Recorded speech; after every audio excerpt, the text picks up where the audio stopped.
네, 히브리서 2장 10절에서 3장 6절 말씀을 한 절씩 교도로 읽도록 하겠습니다. 그러므로 만물이 그를 위하고 또한 그로 말미암은 이가 많은 아들들을 이끌어 영광에 들어가게 하시는 일에 그들의 구원의 창시자를 고난을 통하여 온전하게 하심이 마땅하도다. 거룩하게 하시는 이와 거룩하게 함을 입은 자들이 다 한 근원에서 난지라. 그러므로 형제라 부르시기를 부끄러워하지 아니하시고 이르시되 내가 주의 이름을 내 형제들에게 선포하고 내가 주를 교회 중에서 찬송하리라 하셨으며 또다시 내가 그를 의지하리라 하시고 또다시 볼지어다 나와 및 하나님께서 내게 주신 자녀라 하셨으니 자녀들은 혈과 육에 속하였음에 그도 또한 같은 모양으로 혈과 육을 함께 지니심은 죽음을 통하여 죽음의 세력을 잡은 자 곧 마귀를 멸하시며 또 죽기를 무서워함으로 한평생 매어 종노릇하는 모든 자들을 놓아주려 하심이니 이는 확실히 천사들을 붙들어 주려 하심이 아니요 오직 아브라함의 자손을 붙들어 주려 하심이라. 그러므로 그가 범사의 형제들과 같이 되심이 마땅하도다. 이는 하나님의 일에 자비하고 신실한 대제사장이 되어 청량하려 하심이라. 그가 시험을 받아 고난을 당하셨은즉 시험 받는 자들을 능히 도우실 수 있느니라. 그러므로 함께 하늘의 부르심을 받은 거룩한 형제들아, 우리가 믿는 도리의 사도이시며 대제사장이신 예수를 깊이 생각하라. 그는 자기를 세우신 이에게 신실하시기를 모세가 하나님의 온 집에서 한 것과 같이 하셨으니 그는 모세보다 더욱 영광을 받을 만한 것이 마치 집 지은 자가 그 집보다 더욱 존귀함 같으니라. 집마다 지은 이가 있으니 만물을 지으신 이는 하나님이시라. 또한 모세는 장래에 말할 것을 증언하기 위하여 하나님의 온 집에서 종으로서 신실하였고 함께 그리스도는 하나님의 집을 맡은 아들로서 그와 같이 하셨으니 우리가 소망의 확신과 자랑을 끝까지 굳게 잡고 있으면 우리는 그의 집이라. 아멘. 네, 앉으시겠습니다.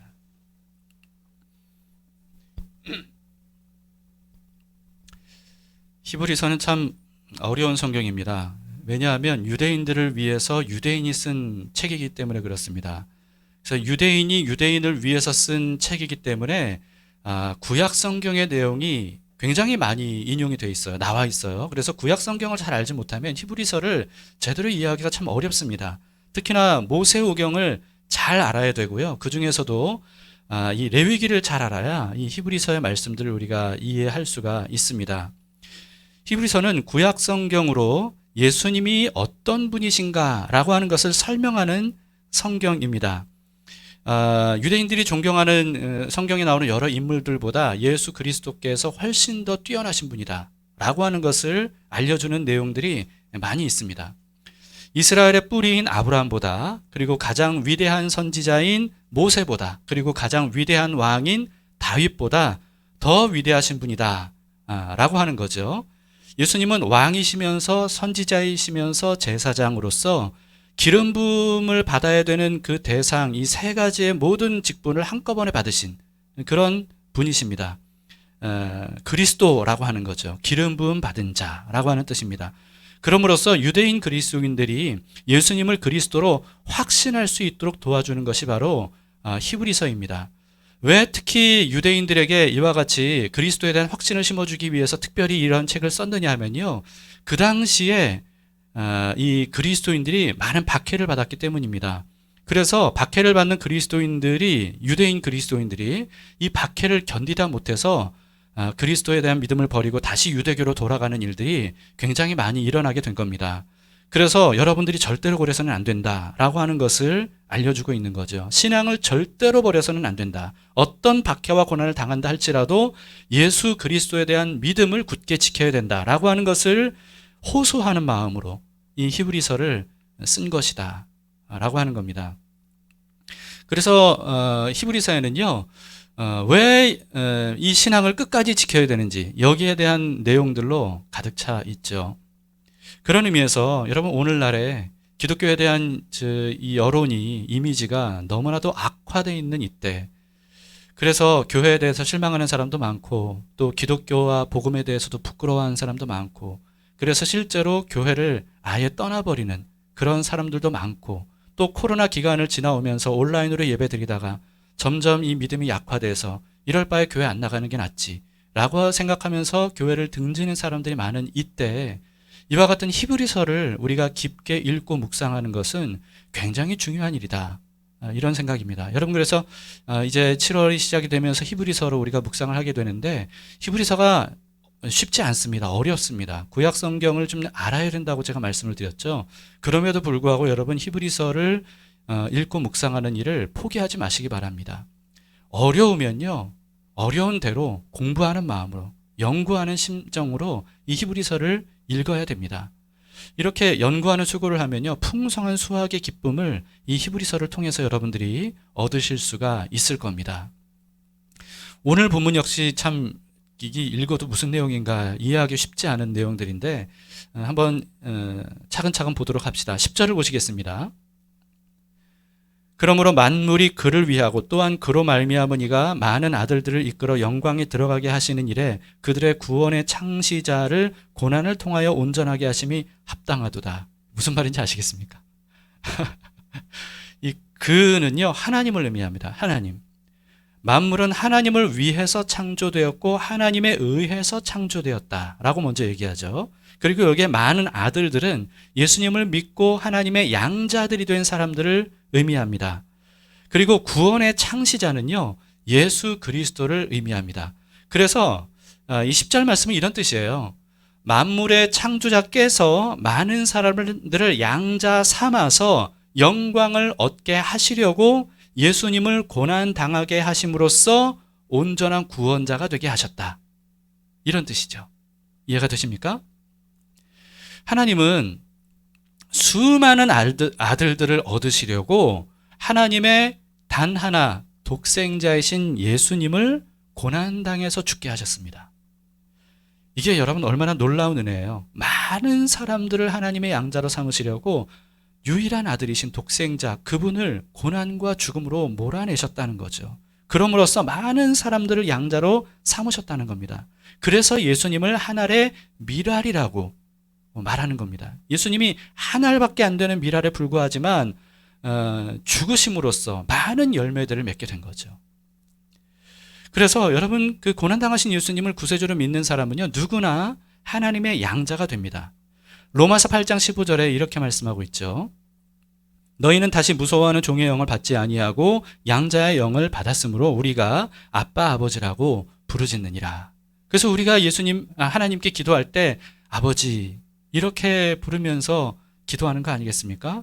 여러분, 우리가 하나님의 양자가 되었다면요, 하나님은 반드시 오늘 10절 말씀대로 우리를 영광으로 들어가게 하실 겁니다. 영광으로 들어가게 하신다는 게 무슨 뜻이겠습니까? 천국으로 인도해 드리신다는 것이고 부활의 영광스러운 몸을 입게 하실 것이다 라고 하는 그런 뜻이죠. 그렇게 하시려고 독생자 예수님을 고난당하게 하시고 죽게 하셨던 겁니다.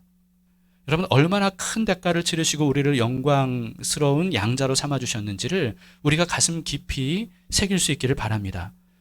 11절을 보시겠습니다.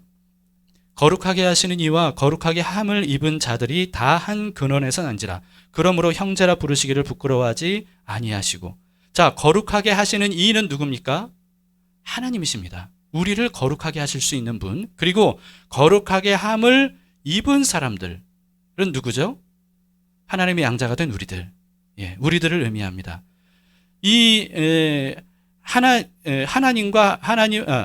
거룩하게 하시는 이는 예수님, 거룩하게 하시는 이 예수님과 거룩하게 함을 입은 우리들이 다 한 근원, 다시 말해서 아버지 하나님에게서 난 사람들이다 라고 하는 겁니다. 그래서 예수님이 우리를 형제라고 부르시기를 부끄러워하지 아니하셨다, 이렇게 말씀하죠. 네, 이게 참 굉장히 놀라운 일입니다. 하나님의 양자가 된 사람들은요, 하나님과 같은 근원인 하나님께 속한 사람들이 됐어요. 그래서 우리가 하나님을 아버지라고 부르는 것처럼 예수님은 우리를 형제라고 부르신다는 겁니다. 자, 12절을 보시겠습니다. 이르시되 내가 주의 이름을 내 형제에게 선포하고 내가 주를 교회 중에서 찬송하리라 하셨으며, 이르시되 라고 하면서 나오는 말씀은요, 구약 성경 어딘가를 인용한 겁니다. 자, 시편 22편을 인용한 말씀인데요. 시편 22편은 고난당하시는 예수 그리스도의 탄식을 예언적으로 쓴 시입니다. 자, 시편 22편이 이렇게 시작이 돼요. 22편 1절에 내 하나님이여 내 하나님이여 어찌 나를 버리셨나이까? 어찌 나를 멀리하여 돕지 아니하시오며 내 신음소리를 듣지 아니하시나이까? 여러분 어디서 많이 본 말씀이죠. 어디서? 예수님께서 십자가에 달려 죽으실 때 나의 하나님 어찌하여 나를 버리셨나이까? 그 탄식이 바로 시편 22편에 나오는 탄식이고요. 시편 22편 전체가 바로 이와 같은 그리스도의 고난에 대한 시입니다. 이거는 예수님께서 시편 22편을 십자가 위에서 단순히 인용하신 게 아니고요. 사실은 시편 22편의 본래 주인공이 예수님이세요. 시간을 초월한 영혼의 개념으로는 오히려 이게 다윗의 시인데요. 다윗이 오히려 예수님의 고백을 인용해서 시편 22편을 쓴 것이다. 이렇게 우리가 봐야 됩니다. 여러분 이해가 되십니까? 네. 예수님보다 다윗이 1000년 전 사람이거든요. 근데 오히려 그런 다윗이 영혼의 개념으로 보면 십자가에서 죽으실 예수 그리스도의 그 고백을 이미 1000년 전에 미리 인용을 한 것이라고 볼 수 있다는 거예요. 그래서 여러분 시편 22편은 다윗이 쓴 시이지만 십자가에서 죽으신 그리스도의 고백이다 라고 하는 거죠. 그런 관점으로 12절을 다시 보세요. 이러므로 내가 주의 이름을 내 형제에게 선포하고 내가 주를 교회 중에서 찬송하리라 하셨으며, 여기서 내가 누구냐 하면 바로 예수 그리스도를 의미한다는 겁니다. 그래서 여기서도 그리스도께서 고난 중에 형제들에게 선포하고 주를 교회 중에서 찬송하리라 이렇게 되어 있죠. 여기서도 예수 그리스도께서 성도들을 형제라고 부르시고 있다는 것을 오늘 이 히브리서 저자가 강조를 하고 있는 겁니다. 하나님의 독생자이자 하나님이신 예수님께서 한낱 인간에 불과한 흙덩어리에 불과한 우리들에게 형제라고 부르신다는 거예요. 여러분 이게 얼마나 놀라운 일인지를 한번 깊이 생각해 보시기를 바라요. 빌 게이츠가 여러분에게 형제라고 부른다면 어떨까요? 요즘 이슈가 되고 있는 손흥민 선수가 방송에서 인터뷰를 하는데 여러분의 이름을 부르면서 황인구는 내 형제입니다. 이렇게 인터뷰를 한다. 여러분 어떻겠어요? 이게 얼마나 영광스럽고 얼마나 자랑스럽고 얼마나 정말 감사한 일이에요. 근데 참 그런 일은 있을 수가 없죠. 손흥민 형제가 인구 형제에게 형제, 내 형제입니다. 이렇게 인터뷰할 가능성이 있을까요? 거의 없어 보이죠. 거의 없어 보이지만 여러분 사실은 그보다 더 있을 수 없는 일이 우리에게 일어난 겁니다. 하나님의 아들이시고 그리고 창조주이신 예수님이 우리에게 대해서 성경에서 계속해서 뭐라고 말씀하시냐면 내 형제들이다. 이렇게 말씀하시는 거예요. 그래서 우리가 하나님을 아버지라고 부르는 거죠. 예수 그리스도와 우리가 하나님에게 속한 사람들이다 라고 하는 겁니다. 그런 놀라운 일이 현실이 되게 하시려고 예수님께서 성육신을 하셨던 겁니다. 자, 14절을 보세요. 자녀들은 혈과 육에 속하였음에 그도 또한 같은 모양으로 혈과 육을 함께 지니심은 죽음을 통하여 죽음의 세력을 잡은 자 곧 마귀를 멸하시고. 여러분 우리는 혈과 육을 가진 몸을 가진 존재입니다. 그래서 언젠가는 죽을 수밖에 없는 그런 존재예요. 그런 우리를 위해서 예수님께서 우리와 똑같은 혈과 육을 가진 존재로 오셨다는 거죠. 우리를 형제 삼으시려고, 우리를 하나님의 양자가 되게 하시려고 그러셨다는 겁니다. 그럼으로써 예수님은요 죽을 수 있는 몸으로 오심으로써 고난당하시고 죽으셨어요. 처음부터 죽기 위해 오셨다는 겁니다. 왜 그러셨냐 하면 예수님의 죽으심으로써 죽음의 세력을 잡은 마귀를 멸하기 위해서다. 이렇게 말씀하고 있는 겁니다. 죽음의 세력을 멸하고 그 죽음의 권세를 가진 마귀를 멸할 수 있는 유일한 방법이 뭐냐 하면 하나님의 아들이 죽는 것밖에 없다는 거예요. 죽음에서 사로잡힌 사람들을 구원하시려고 예수님은 자신의 죽음으로 죽음의 권세를 멸해 주셨습니다. 이에 대해서 바울은요, 부활장에서 이렇게 외쳤어요. 고린도전서 15장 55절부터 57절인데요. 사망아 너의 승리가 어디 있느냐? 사망아 내가 쏘는 것이 어디 있느냐? 사망이 쏘는 것은 죄요. 죄의 권능은 율법이라. 우리 주 예수 그리스도로 말미암아 우리에게 승리를 주시는 하나님께 감사하노니. 바울이 뭐라고 얘기해요? 사망이 우리를 쏠 수 있다는 겁니까? 우리를 이길 수 있다는 거예요? 이제는 그렇게 될 수 없다는 거예요. 마치 죽음에게 조롱하듯이 네가 나를 멸하려면 한번 해봐라. 나는 절대로 너에게 패하지 않는다. 이렇게 선포하는 거죠. 왜 그렇습니까? 예수님께서 십자가에서 이 죽음의 권세를 멸하셨기 때문입니다. 마귀의 권세를 멸해 주셨기 때문이에요. 그래서 예수님께서 이 죽음의 세력을 멸하시기 전까지는 사망을 이긴 사람이 없지만, 그러나 이 예수님을 믿게 된 사람, 그래서 하나님의 양자가 된 사람들은요, 이제 바울처럼 이렇게 고백할 수 있다는 거죠. 사망아 네가 너의 승리가 어디 있느냐? 네가 나를 쏠 수 있다고 생각하느냐? 네가 나를 이길 수 있다고 생각하느냐? 절대로 그렇게 될 수 없게 됐다 라고 외칠 수 있게 되는 겁니다. 여러분, 그래서 예수님을 믿는 사람마다 죽음의 세력을 예수님께서 이기게 하셨어요. 그래서 우리가 부활할 수 있게 된 겁니다.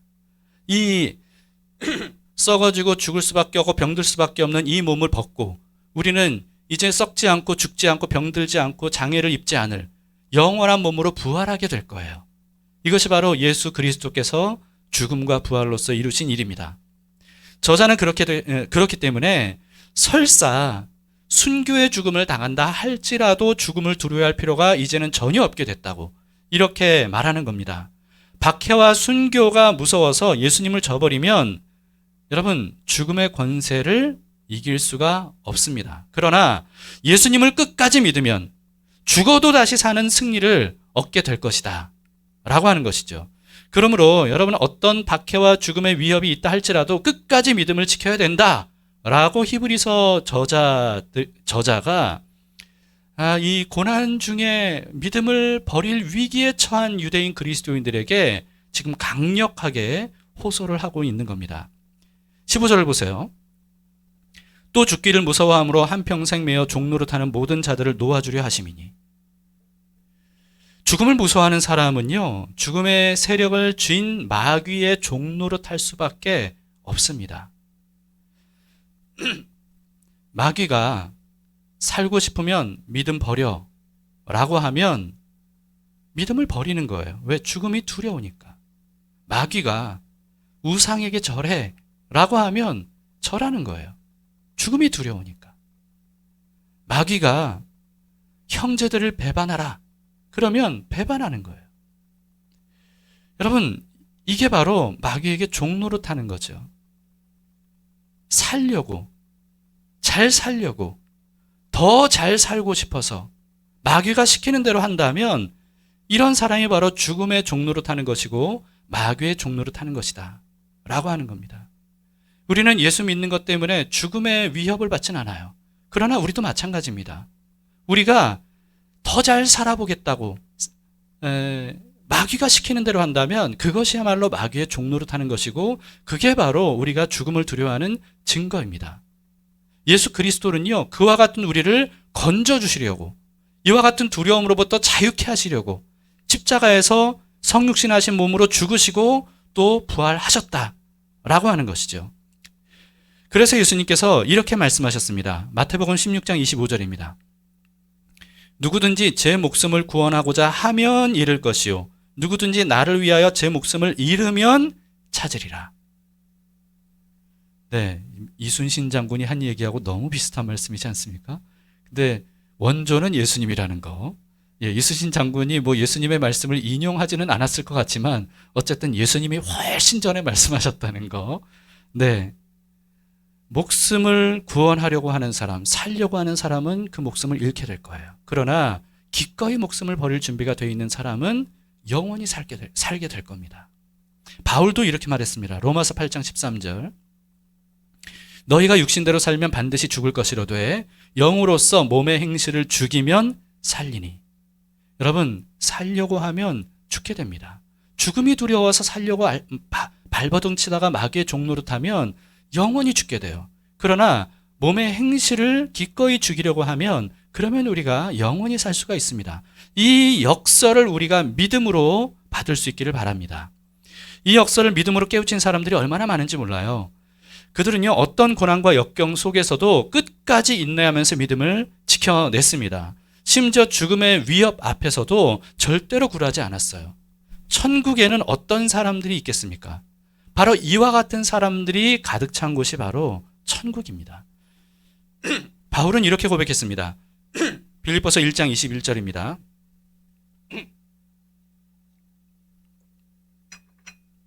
자, 함께 읽겠습니다. 시작.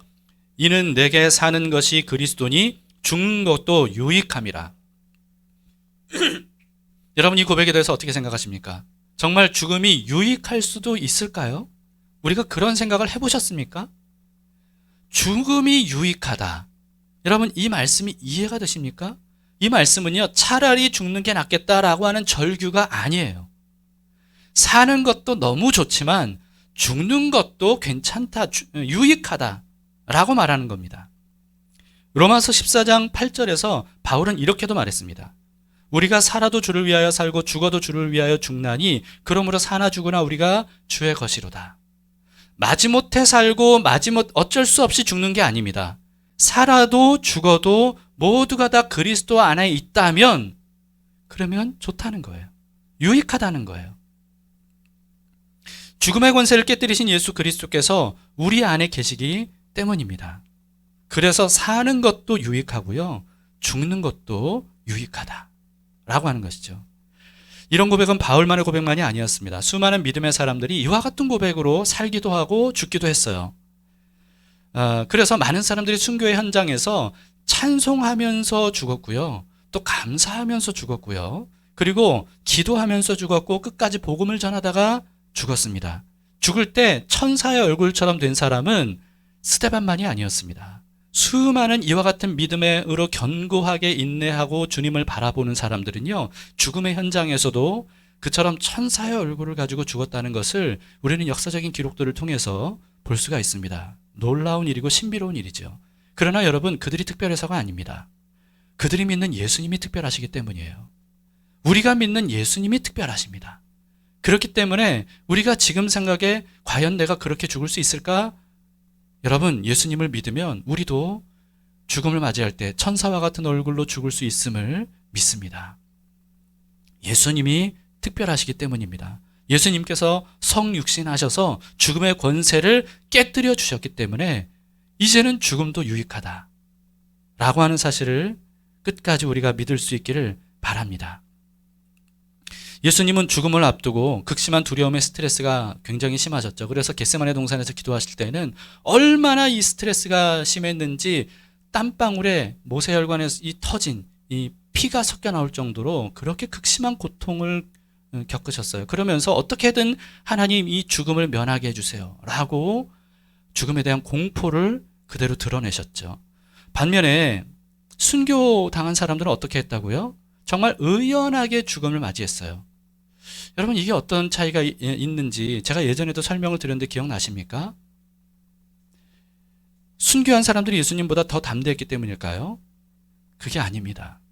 순교한 사람들이 이처럼 죽음을 의연하게 맞이할 수 있었던 이유는 예수님께서 가장 두려운 죽음을 짊어지셨기 때문이에요. 대신해서 짊어지셨기 때문이죠. 예수님께서 그토록 두려워하셨던 죽음은 단순한 육체적인 죽음이 아니었습니다. 영원한 지옥의 죽음이었어요. 그런데 예수님이 그 극심한 두려움을 주님께 다 맡기고 하나님께 다 맡기고 십자가에서 기꺼이 죽으심으로써 이 지옥으로 대신 들어가서 그 지옥의 권세를 깨뜨려 주셨기 때문에 그 사실을 믿는 사람들은 이제는 더 이상 지옥의 권세에 대한 두려움을 가질 필요가 없게 된 겁니다. 그래서 이 예수 그리스도, 그분을 믿는 사람의 죽음은요, 이제는 어떤 죽음이냐 하면 천국에서 탄생하기 위한, 천국에서 출생하기 위한 과정일 뿐이에요. 그렇기 때문에 이 사실을 믿는 사람들은 죽음을 맞이할 때 심지어는 기대감까지 갖고 죽는 거죠. 그래서 얼굴이 죽을 때 천사의 얼굴처럼 되는 겁니다.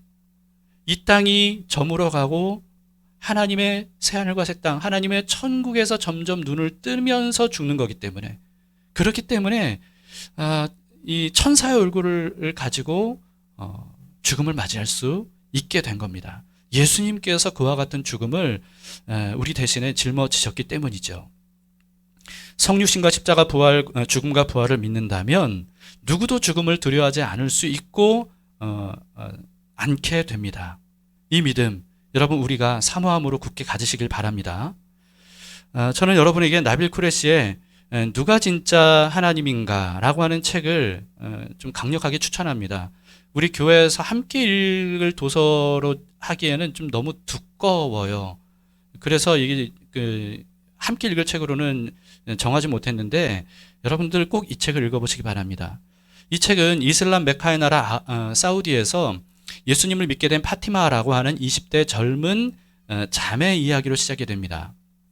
이 파티마도요, 정말 열정적이고 헌신적인 무슬림이었어요. 그런데 예수님을 믿게 된 거예요. 근데 그 사실을 이 극비로 할 수밖에 없었습니다. 가족에게조차 누구에게도 발설해서는 안 돼요. 왜냐하면 목숨을 잃어버릴 수 있는 일이기 때문에. 그런데 그만 친오빠에게 들키고 맙니다. 이 친오빠가 파티마의 노트북을 뒤졌는데 파티마의 이 신앙 고백이 담겨 있는 기록들과 사진들 이런 것들이 다 나오게 된 거예요. 이 파티마는 얼마나 정말 충격과 공포에 빠졌겠어요. 이 친오빠가 분노하면서 눈이 뒤집힌 상태로 이 파티마를 협박했다고 합니다. 4시간을 주겠다. 이런 말을 남기고 파티마를 방에 가두어 버렸다고 합니다. 파티마는요, 4시간 이후에 어떤 일이 벌어질지를 알았어요. 이슬람 사회에서 그리스도인이 된다는 것이 어떤 걸 의미하는지 알기 때문입니다. 파티마는요, 유일하게 신앙을 소통했던 온라인 기독교 공동체에 접속을 해서 상황 설명을 하고 기도 요청을 합니다. 저자인 나빌 쿠레시는요, 이 이야기로 이 책을 시작을 하면서 이렇게 씁니다. 4시간이 지났다. 오빠는 언제라도 들이닥칠 수 있었다. 파티마는 선택을 해야 했다. 회개하고 이슬람의 품에 안길 것인가? 생명을 잃어버릴지도 모를 기독교 신앙을 굳게 붙들 것인가? 나빌 쿠레시는요, 이와 같이 목숨을 걸고 예수님을 믿는 사람들이 전 세계적으로 얼마나 많은지를 우리에게 알려주고 있습니다. 그런데 정말 예수 그리스도에 대한 신앙이 목숨을 걸 만큼 확실한 진리이냐라고 하는 거예요. 그리고는 이 책에 500페이지가량 달하는 내용을 어디에 할애하냐면 나빌 쿠레시도 무슬림이었거든요. 자기의 목숨을 포함해서 모든 것을 걸 만큼 확실하게 깨닫게 된 예수 그리스도에 대한 진리, 이것을 논증합니다. 길게 논증해요. 그리고 이 논증을 다 마친 이후에 책 마지막에 이런 결론을 내립니다. 하나님 한 분 외에 다른 신은 없다. 하나님은 아버지시요 성령이시요 아들이시다. 하나님 한 분 외에 다른 신은 없으며 그 하나님은 예수님이다. 이 진리를 영접하고 그분을 따르기 위해서라면 어떤 고통을 감내야 한다 해도 그럴 만한 가치가 있다. 하나님은 인생보다 아름다운 분이시다. 그분을 사랑하는 자는 죽음을 만나더라도 기꺼이 맞이할 준비가 되어 있으니 그분을 영화롭게 하기 위해서뿐만 아니라 그분의 품에 속히 안기길 원하기 때문이다. 비록 우리는 죽더라도 살 것이다. 이 글을 쓰고 맨 마지막으로 파티마에게 일어난 일을 기록을 합니다. 4시간이 지난 이후 어떤 일이 있었는지.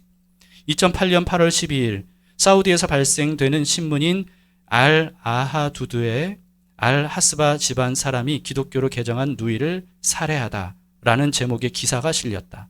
기사는 자세한 이야기를 담고 있다. 동부지역 미덕 증진과 악덕 방지 위원회에서 일하는 한 사우디 시민이 기독교로 개종했다고 알려진 자기 누이를 살해했다. 희생자를 잘 아는 소식통에 따르면 피의자는 소녀를 불사르고 그녀의 혀를 잘랐다. 이게 바로 이슬람 사회에서 예수님을 믿는 사람들이 심지어 친오빠에게, 가족에게 당하는 일입니다. 알려지지 않아서 그렇지 이와 같은 일들이 오늘날 일어나는 거예요. 그래서 이슬람 사회에서 예수님을 믿는 것은 정말 목숨을 걸어야 되는 일인 거죠. 파티마는 오빠에게 살해당하기 직전에 온라인에 마지막으로 이런 글을 올렸습니다. 눈물이 뺨을 적시고 마음이 슬픕니다. 그리스도를 따르기로 한 이들에게 당신은 얼마나 잔혹한가요? 메시아께서 핍박받는 자들은 복이 있나니 라고 하시니 우리는 메시아를 위해 모든 것을 견딥니다. 우리가 배교자가 된들 그것이 당신에게 무슨 상관이 있나요? 당신은 우리 무덤에 들어오지도 우리 곁에 눕지도 못할 것입니다. 당신의 말 내게는 조금도 중요하지 않고 당신의 협박 나를 흔들지 못할지니 우린 두렵지 않습니다. 나의 눈이여 지나간 슬픈 생을 위해 울 것은 많은 세월을 주 예수 없이 살았기 때문입니다. 오 역사여 기록하라.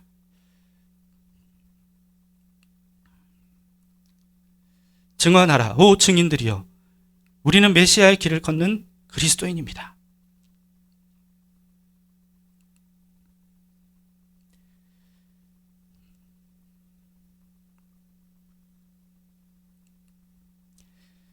나에게서 이 지식을 가져가 잘 기록하기를. 예수는 내 주요, 그는 내 보호자입니다. 당신에게 원합니다. 당신의 존재를 불쌍히 여기고 당신의 증오가 얼마나 무시무시한지 바라보기를. 사람은 사람의 형제, 오 배운 자들이여 인간성과 사랑은 어디 있으며 당신은 어디 있습니까? 메시아 예수 분명한 인도의 빛 세계의 주인이신 분께 내가 드릴 마지막 말은 이것이니 저들의 마음을 바꾸사 옳고 그름을 분별하게 해 주소서. 여러분 무슬림들에게 사랑이 전파되게 해 주소서. 죽음을 기꺼이 맞이한 20대 청년 파티마의 고백입니다. 히브리서는 마치 나빌 쿠레시가 쓴 이 책과도 같은 책입니다. 왜 죽음을 불사해야 할 정도로 예수 그리스도에 대한 믿음을 지켜야 되는가? 라고 하는 거죠. 과연 그럴 만한 가치가 있는 것인가? 히브리서는요, 의심 없이 그럴 가치가 있다. 그럴 이유가 충분하다. 우리에게 강조하고 있는 책입니다. 그 이유가 무엇인지를 조목조목 우리에게 알려줘요. 그리고 그 중심에 예수 그리스도가 계심을 소개합니다. 오늘 본문은 이렇게 말합니다. 3장 1절을 보세요. 그러므로 함께 하늘의 부르심을 받은 거룩한 형제들아 우리가 믿는 도리의 사도이시며 대제사장이신 예수를 깊이 생각하라. 여러분 예수님이 답입니다. 그렇기 때문에 예수님을 깊이 생각해야 됩니다.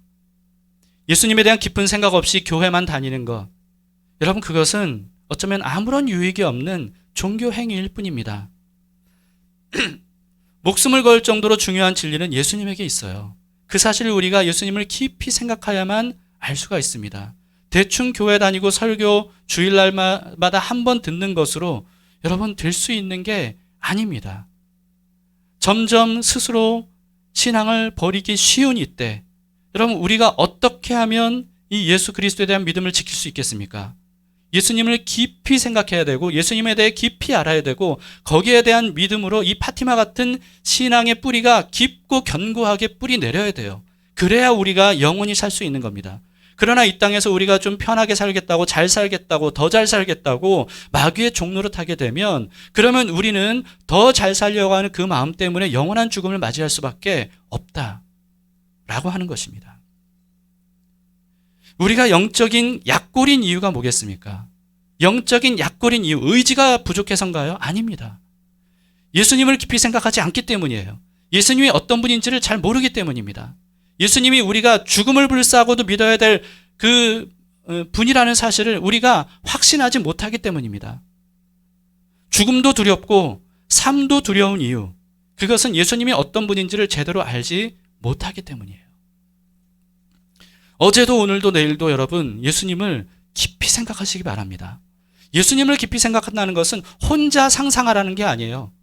수염 기르신 예수님의 모습, 어떤 사진이나 그림이나 영화에서 본 그런 이미지를 떠올리라는 뜻이 아닙니다. 성경이 우리에게 알려주고 있는 예수님이 어떤 분인지를 연구해야 돼요. 그리고 묵상해야 됩니다. 그럼으로써 예수 그리스도에 대한 믿음이 우리 안에서 무럭무럭 자라도록 해야 돼요. 이 믿음이 나를 지배하도록, 내 생각을 지배하도록, 내 말과 행동을 지배하도록 그렇게 예수님을 깊이 생각해서 우리 전 인격을 둘러싸도록 해야 됩니다. 이것이 바로 예수 그리스도로 옷 입는 거예요. 그러면 죽음의 종노릇에서 벗어나서 삶과 죽음도 그 어떤 것도 막을 수 없는 진정한 자유와 기쁨과 소망을 품는 세상이 감당치 못할 믿음의 사람들로 살게 되리라 확신합니다. 우리 모두 그런 믿음의 사람들이 되기를 바랍니다. 자리에서 일어나시겠습니다.